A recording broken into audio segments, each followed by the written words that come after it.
वो लोग जो ज्ञान देते हैं कि धर्म और राजनीति को अलग अलग रखना चाहिए, वो महाराष्ट्र विधानसभा चुनाव के बीच मौलाना खलीलुर रहमान सज्जाद नोमानी की अपील पर क्या ज्ञान देंगे।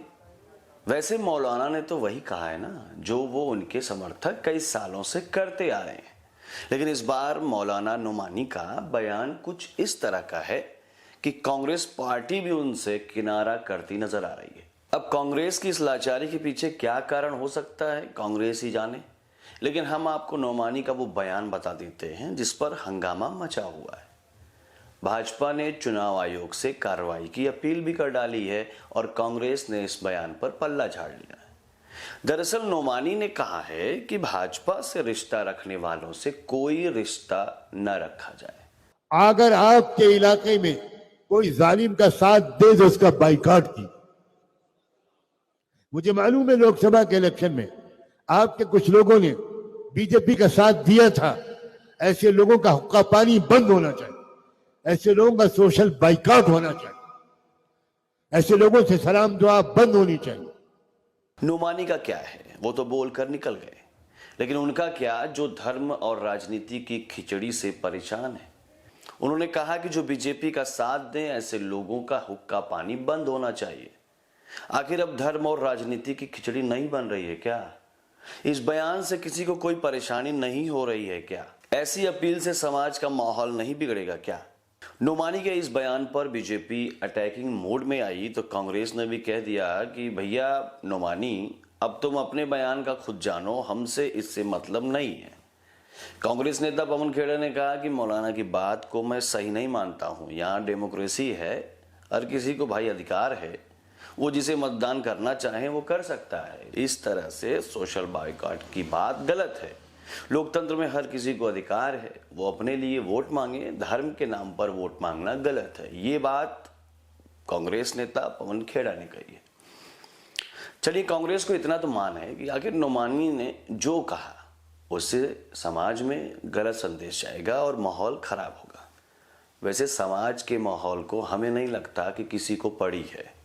सब अपनी रोटी पकाने में लगे हैं, वो पक जाए, काम बन जाए और उसके बाद आग लग जाए भाई, उनसे क्या।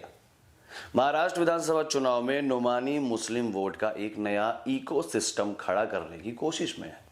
ऐसे में लोगों का कहना है कि आखिर केंद्र और राज्य सरकार जिन राज्यों में भाजपा है वहां की योजनाओं का लाभ तो बिना धर्म जाति के सब ले रहे हैं, तो फिर वोट के वक्त धर्म के आधार पर वोटिंग और भाजपा को वोट करने वालों का बायकॉट करने की अपील कहां से जाती भाई। आखिर इतना ही बाइकआउट करना है तो हर जगह कीजिए ना।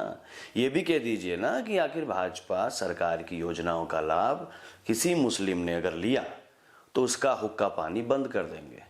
कह पाएंगे ऐसा? फटके फ्लावर हो जाएगी बाबू, क्योंकि कईयों का गुजारा इन योजनाओं से चलता है। वहां तुम्हारी अपील को कोई नहीं मानेगा। वैसे सारा खेल महाराष्ट्र में महायुति के सामने महाविकास अघाड़ी को मुस्लिम वोट दिलाने के लिए हो रहा है, लेकिन इसके बदले में सज्जाद नोमानी ने शर्तों की एक पूरी लिस्ट जारी कर दी और ऐलान कर दिया कि महाराष्ट्र चुनाव में सज्जाद नोमानी और उनका एकता फोरम महाविकास अघाड़ी के 269 उम्मीदवारों को खुला समर्थन करेगा।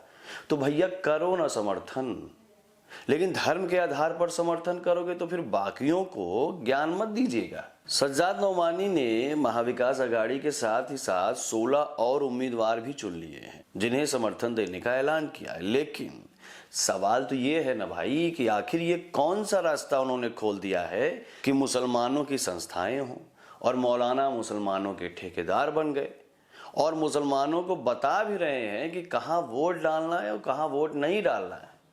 महाराष्ट्र के चुनावी शोर में जब जब मुस्लिम वोट बैंक की बात हो रही है तो कुछ ऐसे किरदार भी सामने आ जाते हैं जो शायद खुद को मुस्लिम वोटों का ठेकेदार समझते हैं। सज्जाद नोमानी वही हैं जो बड़ी सफाई के साथ मुसलमानों को बता रहे हैं कि ईवीएम पर कहां बटन दबाना है। वैसे कायदे से देखा जाए तो नोमानी ने यह नहीं बताया कि वोटिंग में बटन कहां दबाना है, बल्कि उन्होंने धर्म के आधार पर बांटकर मुस्लिमों के विकास का गला दबाने का रास्ता खोल दिया है। Nomani All India Muslim Personal Law Board के सीनियर सदस्य हैं, लेकिन जब उन्होंने महाविकास अघाड़ी और अन्य उम्मीदवारों का समर्थन किया तो उन्होंने अपनी संस्था एकता फोरम के नाम पर पर्चा छाप दिया। नोमानी अपील मुस्लिमों से कर रहे हैं, लेकिन शायद ये भी दिखाने की कोशिश कर रहे हैं कि महाविकास अघाड़ी को इस समर्थन से मुस्लिम पर्सनल लॉ बोर्ड का कोई लेना देना नहीं है। बड़ी सफाई के साथ ये पर्चा छापा गया है। वो सिर्फ नोमानी की ही अपील है ऐसा बताया गया है, लेकिन नोमानी को इतना तो पता ही होना चाहिए ना कि उनकी पहचान मुसलमानों के बीच पर्सनल लॉ बोर्ड से ही जुड़ी है।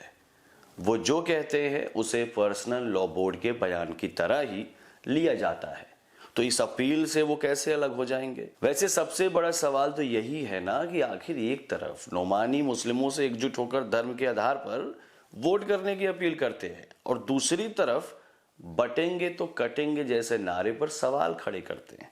अरे भाई, अगर तुम्हारी अपील जायज है तो फिर बटेंगे तो कटेंगे वाला नारा गलत कैसे हुआ? फिलहाल नोमानी ने अपने बयान से एक नई बहस तो छेड़ ही दी है।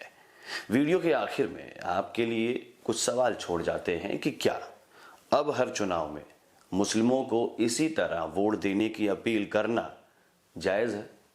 क्या मुस्लिमों से जुड़ी राजनीति अब कुछ कथित ठेकेदारों के कहने पर चलेगी?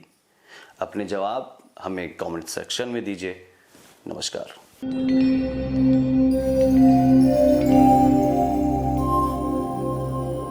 टीवी द्वापरा, संभवामि युगे युगे।